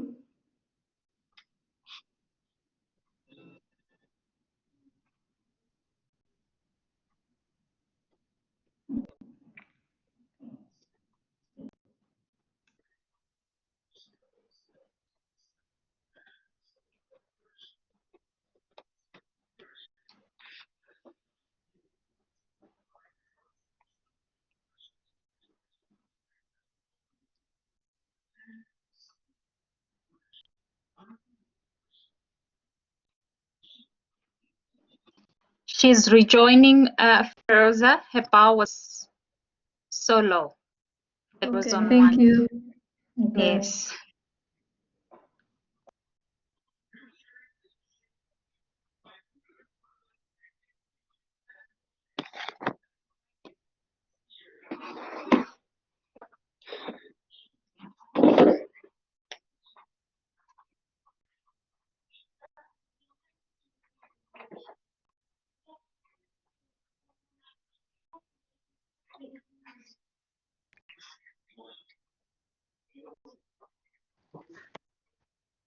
Okay, so I was just waiting for the thing to fix my audio. It said my audio was not yeah. Noted, Dr. G. I Yeah. see your bar is on one. Is on one. Oh my goodness. Yeah. Okay. Let me get this finished quickly, so at least we don't get No cuts. rush. Yeah. So you'll be fine.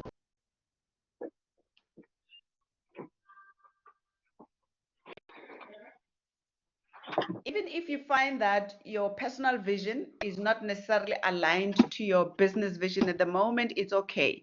It's just important to note that, and so that you can begin to look at what's going on with you at this point in time.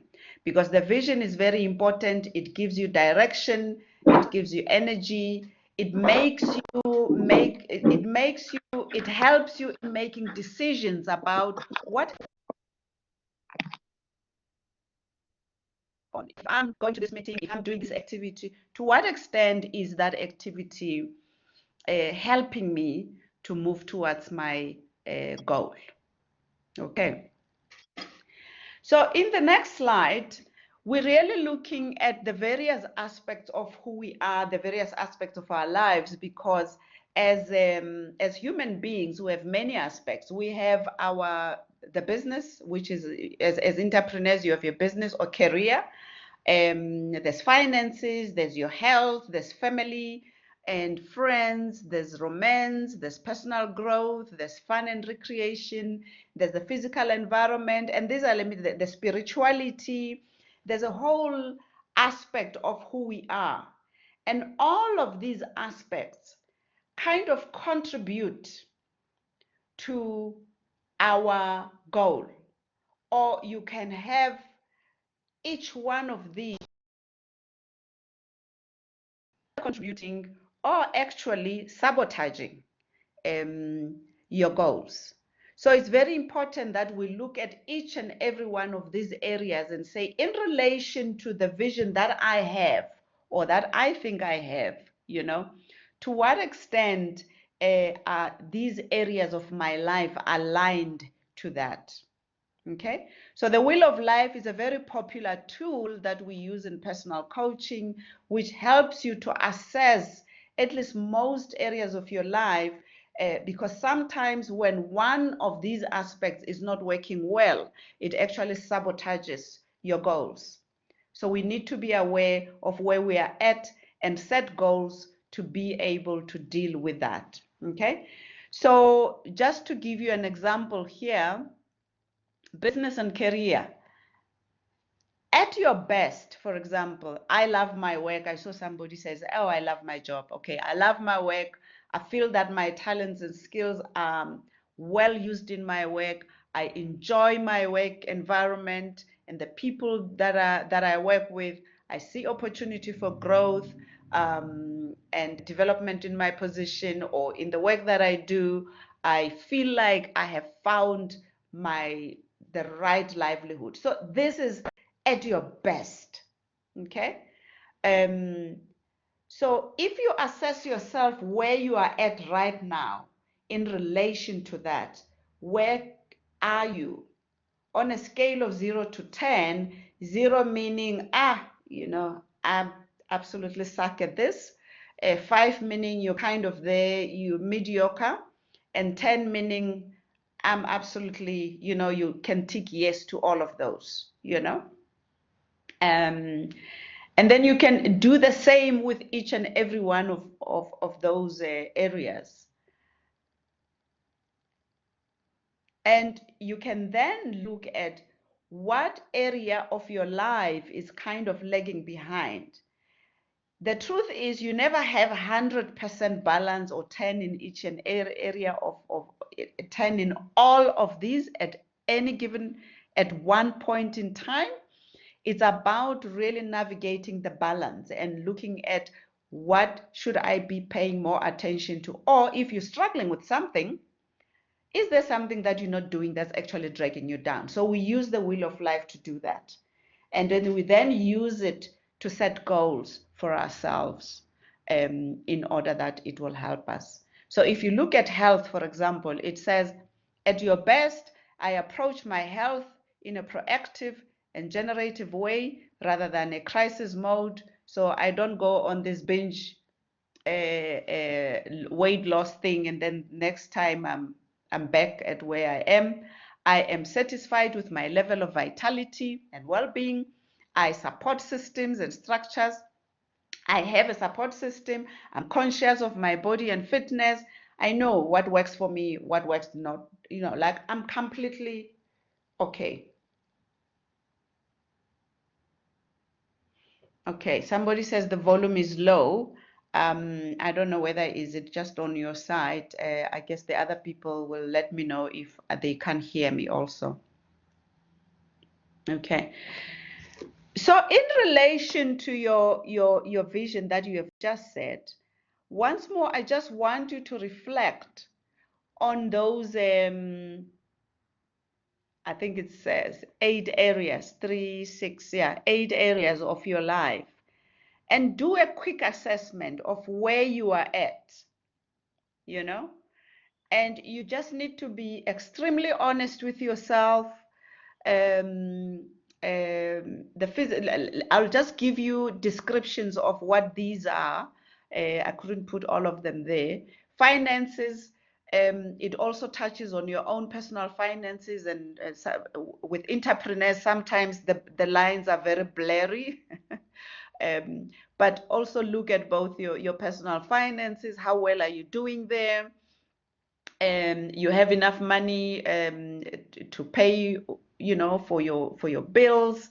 You're not over committed, and in the finance, you have investments, you have money for dark days, so that's the finance part. The physical environment has to do with where you live and where you work. So you can choose to look at both. The physical, are you feeling comfortable with your physical environment in terms of how ecological is it? Is it livable, or there is too much clutter? At your best, you really are. You don't have clutter. You're happy with your environment. It's a healthy environment. So whether it's in the office or in the home front. Fun and recreation, it's really, do you take time off? Do you have time to really just have fun and take breaks, recreation, and energize yourself? Personal growth and development is about developing yourself. It's about learning, taking courses, deciding. It does not necessarily mean having a formal course whether you come to GIBS or register a formal course. It could also mean informal courses, conferences, things. You pay attention to developing yourself. Okay? And romance has to do with your relationship, personal relationship. If you are in a relationship, if you're married, how is that relationship going? Where is it? Are you satisfied, fully fulfilled in that relationship? Family and friends, it has to do with family relationship. Family and friends could also extend to extended families, in some instances. Friends, how you relate with them, whether you have friends that are fulfilling or friends that actually just drain you, they don't add any value. Who you relate with, that's what it means. So just take a moment and reflect on that for yourself, and look at where you're doing well, where you're not doing well. I'm going to give you just a moment to do that.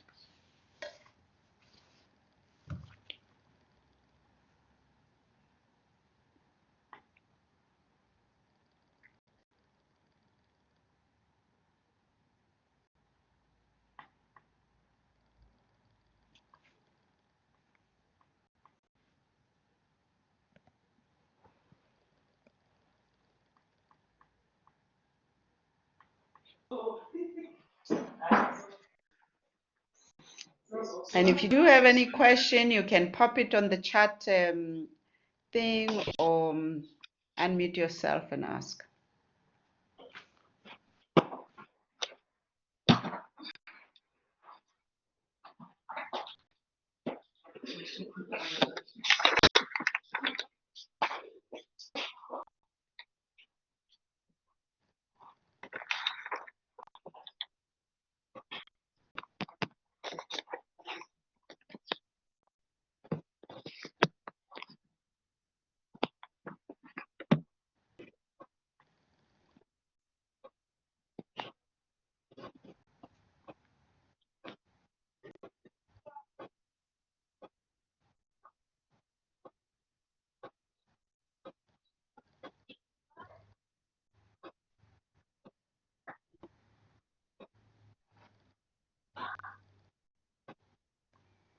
Absolutely, Amanda, you are so right.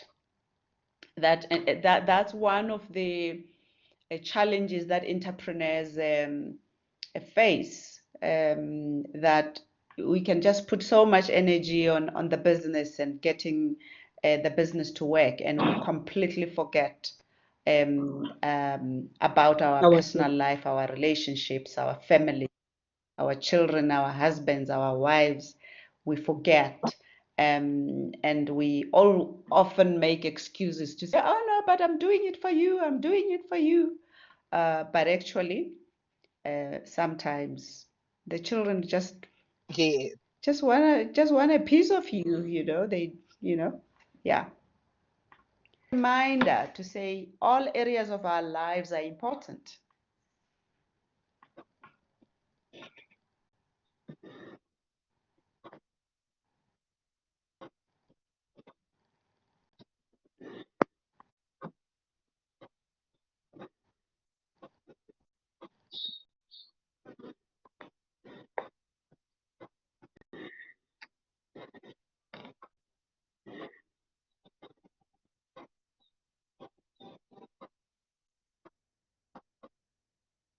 The first answer usually is the correct one. So now that you have done that assessment, I want you to pick at least 2 or 3 of the areas that you have highlighted that you need to improve, and then you can set specific goals for yourself. So I guess we can send you an action. We will send you the action planning template, or you can use whatever. It doesn't really matter. And start to set some goals for yourself in those areas. So if it's in the area of romance, okay, what are you going to do with that? Are you going to set up a time to have a date with your husband or your wife? How often? If it's in the area of health, what are the goals that you're setting? So set SMART goals, very specific. You put time frames to it, and you begin to develop this personal development plan for yourself. So how would you know if you've achieved that? So that is really about making sure that your goals are very specific. And how would you feel if you've achieved this goal? What are the small steps that you need to take in the next week? You will have all these slides, by the way, as well.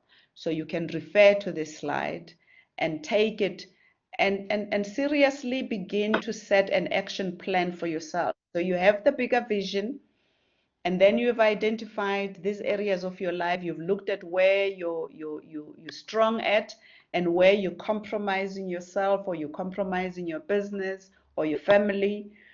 And then identify that 1 or 2 goals that you want to set in the next, you can have a short-term, medium-term, long-term a goal. And then begin to work on something. What are the small steps that you're going to take in the next week?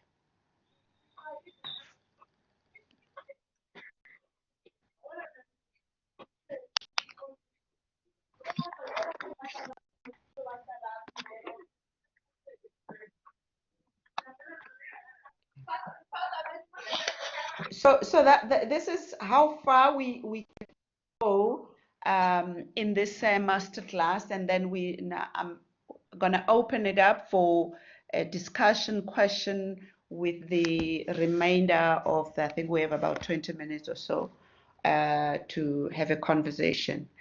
I am not sure, I mean, those who are free to share what awareness, what is the awareness that you've just had just as we were dealing with this personal mastery. You can share your awarenesses, you can share your reflections.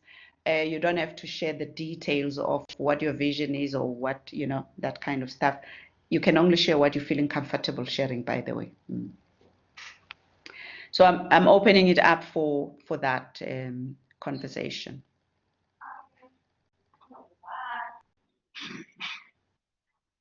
Questions, comments, reflections. You can use the raise your hand icon so I can see you.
So any reflections, any aha moments, any questions? Good morning. Good morning, Dr. Gloria. Thanks very much for that. It was a very pleasant 2 hours this morning that we could have spent with you. Thanks very much, Mbali, for all of your hard work behind the scenes as well. Much appreciated. I think this is a great start to our 4-part series of masterclasses. Just maybe a bit of reflection from my side. And I must say that the 2 slides around resilience was probably, you know, the 2 slides that I had to ponder about and have a bit of reflection on.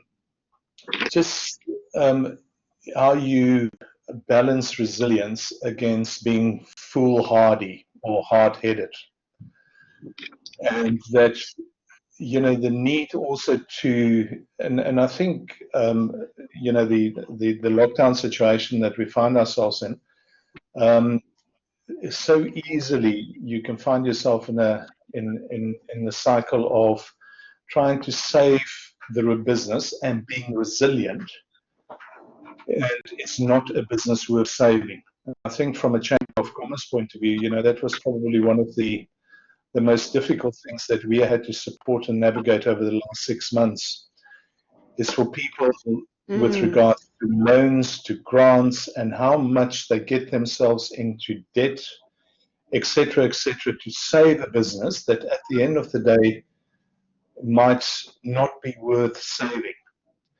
You know, so it's also recognizing that resilience as an exceptionally important trait, but there also needs to be some consideration to listening, just, you know, in terms of pursuing and being resilient.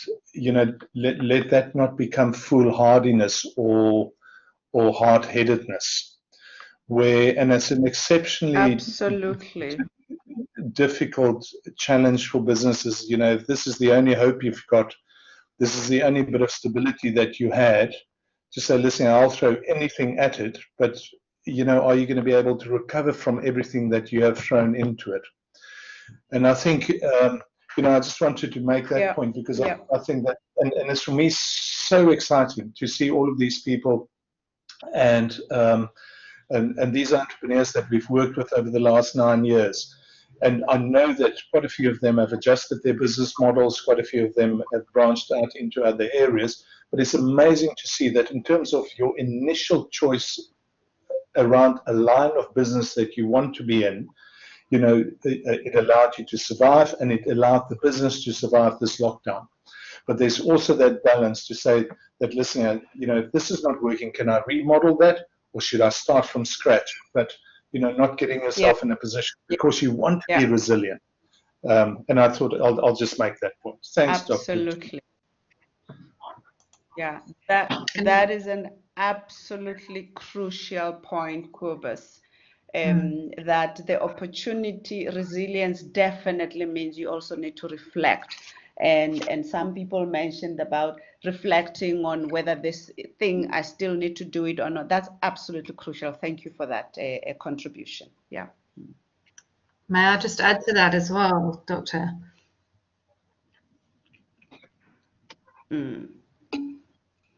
Yes, you can go ahead.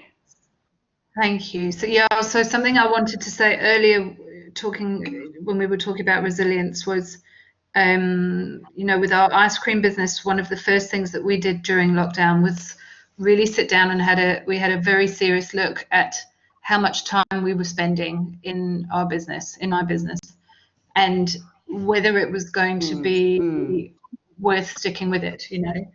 And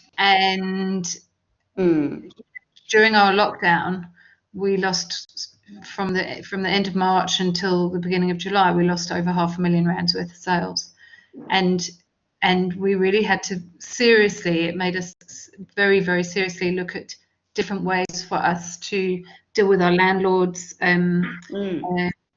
look at the business model, and really think, if we're spending 80% of our time on this business, is it worth it in the long run? And we thankfully made that decision. Yeah, and we made the decision that it was actually, and that we could come back from it, and we have. But I think it's really vital. I refused to take money. I refused to go and get loans. We were lucky enough to be in a position to get some deferments from landlords and so on and so forth. And we also sat with our staff before we went into lockdown, obviously thinking that we were only going to go in for 3 weeks. And we had conversations with each and every one of them and said, what do you want from this? You know, where do you see this going? Because if we're going to pay full salaries, we're going to fail, and we'll have nothing to come back to. And we had a team agreement on what Scoop would look like at the end of the 3 weeks, or what it would look like as it went on. And through that, we've involved our team and ensured that every decision we make is made for the benefit of Scoop first, but also affects those people, because we've got 16 mouths that rely on us. We really, as Corbett said, we really had to look and say, are we doing the right thing?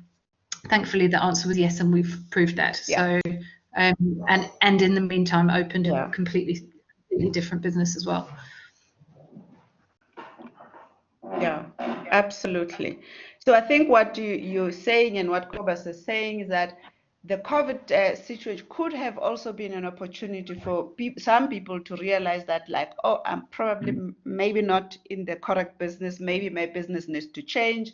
Maybe I need to do something different. It's not just about, okay, I'm not going to give up. So there's both sides of the coin, and doing that evaluation, doing that review. And I think there was a lot of time for doing that review for most of us, me being a small business person as well. I remember being offered a loan, you know, these loans that are being offered by banks for salaries. I'm like, nah, I'm not going to take it, because then you end up in a debt. You're taking a loan, you're not generating income. It's absolutely about having the balance of both. Yeah, great. Absolutely. Okay. Thank you, guys. I don't know if there's any other comments. Mbali, are you still here? If there's any announcement, you will have the slides. You will do the there's a quiz online. Yeah, but otherwise, if there's anything else, Mbali will help. I know she was having load shedding, so she probably is off the of the thing. I'm still Lorenzo, here, are you Dr. here? G. I'm left with 1 minute, so Oh, if you're I get still cut here. off, Okay. You yes. lied. Okay, In case I good. get cut off, I just want to remind everyone that the masterclass journey is continuing next week. It's on Wednesday, because on Thursday we have a holiday. And I'd like to just thank everyone for coming through. And I hope I'm going to see the numbers going up next week as well. Thank you so much. And for the delegates, do not forget the quiz, the assessment quiz. And if you're struggling, let me help you. Just email me and I would assist you. Thank you so much, Feroza. Thank you so much, Mbali, and thank you to all of our delegates and guests for joining us. Thank you for your participation in the session, and last but not least, to Gloria for such an interesting, insightful session. I'm glad that everybody is putting in some great comments. They got a lot of value from the program today. So thanks a lot to everyone for being part of this. We'll see you next week, Wednesday, for another session. Okay, thank you, guys. It was great meeting you. Yeah, I'm sure we'll meet someday in person. I really enjoyed it. Thank you.